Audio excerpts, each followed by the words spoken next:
بسم اللہ الرحمن الرحیم۔ السلام علیکم ورحمۃ اللہ وبرکاتہ۔ عزیز طلبہ، امید ہے آپ سب خیریت سے ہوں گے۔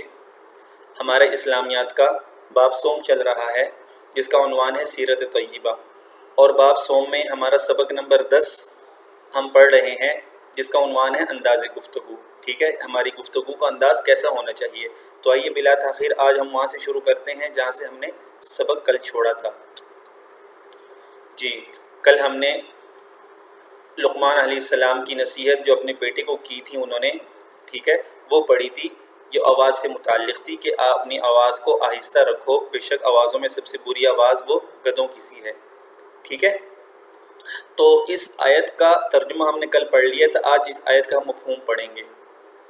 یہاں سے ہم نے پڑھنا ہے، اس قرآنی آیت میں بظاہر اونچی آواز کو ناپسند کیا گیا ہے، یعنی اس آیت کے ظاہر سے یہی معلوم ہوتا ہے کہ اونچی آواز میں بات نہیں کرنی چاہیے، لیکن اس سے مراد یہ نہیں ہے کہ آدمی ہمیشہ آہستہ بولے اور کبھی اونچی آواز میں بات نہ کرے۔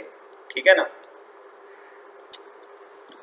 ٹھیک ہے، یہ آسان بات ہے، آپ کو سمجھ میں آ گئی ہوگی کہ یہ مراد نہیں ہے کہ آدمی ہمیشہ آہستہ بات کرے، چاہے اونچی آواز میں بولنے کی ضرورت ہو پھر بھی آہستہ ہی بات کرے، نہیں نہیں، یہ مراد نہیں ہے۔ ٹھیک ہے، بلکہ گدھے کی آواز سے تشبیہ دے کر یہ واضح کیا گیا ہے کہ ناپسندیدہ آواز کیسی ہوتی ہے، یعنی آیت کے اندر یہ بتایا گیا ہے کہ ناپسندیدہ آواز کیسی ہوتی ہے، جیسے گدھے کی ناپسندیدہ آواز ہوتی ہے۔ ٹھیک ہے، یہ نہیں بتایا گیا کہ ہمیشہ آہستہ آواز سے بات کرنا چاہیے۔ بعض اوقات اونچی آواز میں بولنا ضرورت کا تقاضا ہوتا ہے، ٹھیک ہے نا، اونچی آواز میں بعض دفعہ بات کرنا ضرورت کا تقاضا ہوتا ہے۔ مثلا آپ کے سامنے جو آدمی ہے جس سے آپ بات کر رہے ہو وہ اونچا سنتا ہے، آہستہ سنتا نہیں، آہستہ بات، یا وہ دور کھڑا ہے، ٹھیک ہے، جس سے آپ بات کر رہے ہو تو آپ کو اونچا بولنا پڑے گا، تب جا کر آپ اپنی بات سنوا سکتے ہیں اس کو۔ ٹھیک ہے، ایسی صورت میں اونچی آواز میں بولنے میں کوئی حرج نہیں ہے۔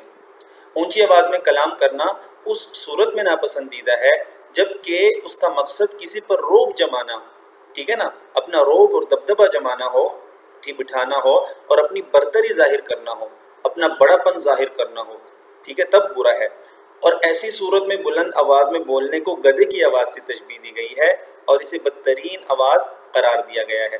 ٹھیک ہے، خلاصہ یہ کہ تکبر کی وجہ سے جب آدمی اونچی آواز سے بات کرے، دوسرے کو حقیر سمجھتے ہوئے اور اپنے آپ کو بڑا سمجھتے ہوئے، تو اس آواز کو گدھے کی آواز سے تشبیہ دی گئی ہے۔ ٹھیک ہے نا، اب بچوں پھر ہمیں کیسا کلام، ہمیں بات کیسی کرنی چاہیے ہمارے لیے، ٹھیک ہے، کیا طریقہ اختیار ہمیں کرنا چاہیے۔ تو اگلی ہیڈنگ ہے نبی اکرم صلی اللہ علیہ وسلم کا انداز گفتگو۔ آپ صلی اللہ علیہ وسلم کیسے گفتگو کیا کرتے تھے، تو پڑھیے آئیے۔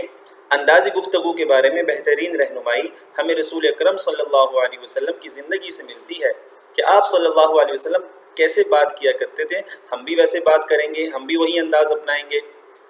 یہاں پر 2 حدیثیں ہیں، تو آپ ان کو غور سے پڑھیے اور اس پر عمل کرنے کی کوشش کیجیے۔ حضرت عائشہ رضی اللہ تعالی عنہ فرماتی ہیں، رسول اللہ صلی اللہ علیہ وسلم تم لوگوں کے کلام کی طرح بغیر توقف کے گفتگو نہیں فرماتے تھے۔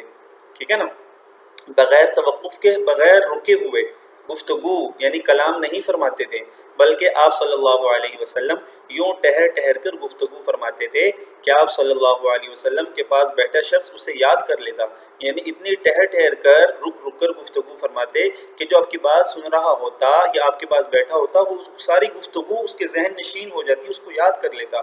تو کتنی خوبصورتی کے ساتھ آپ کلام کرتے اور کتنا اچھا انداز تھا آپ کا۔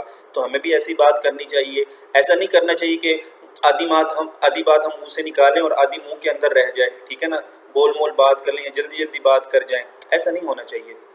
حضرت انس بن مالک رضی اللہ عنہ نبی اکرم صلی اللہ علیہ وسلم کے انداز گفتگو کے بارے میں فرماتے ہیں، رسول اللہ صلی اللہ علیہ وسلم بات سمجھانے کے لیے اسے 3 مرتبہ دہراتے تھے۔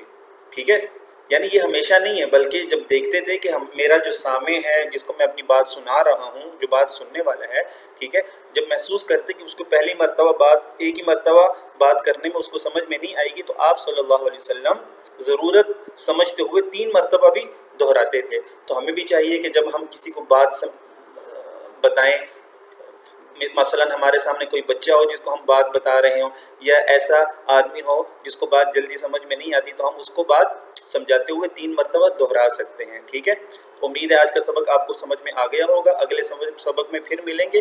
تب تک کے لیے اجازت دیجیے. السلام علیکم ورحمۃ اللہ.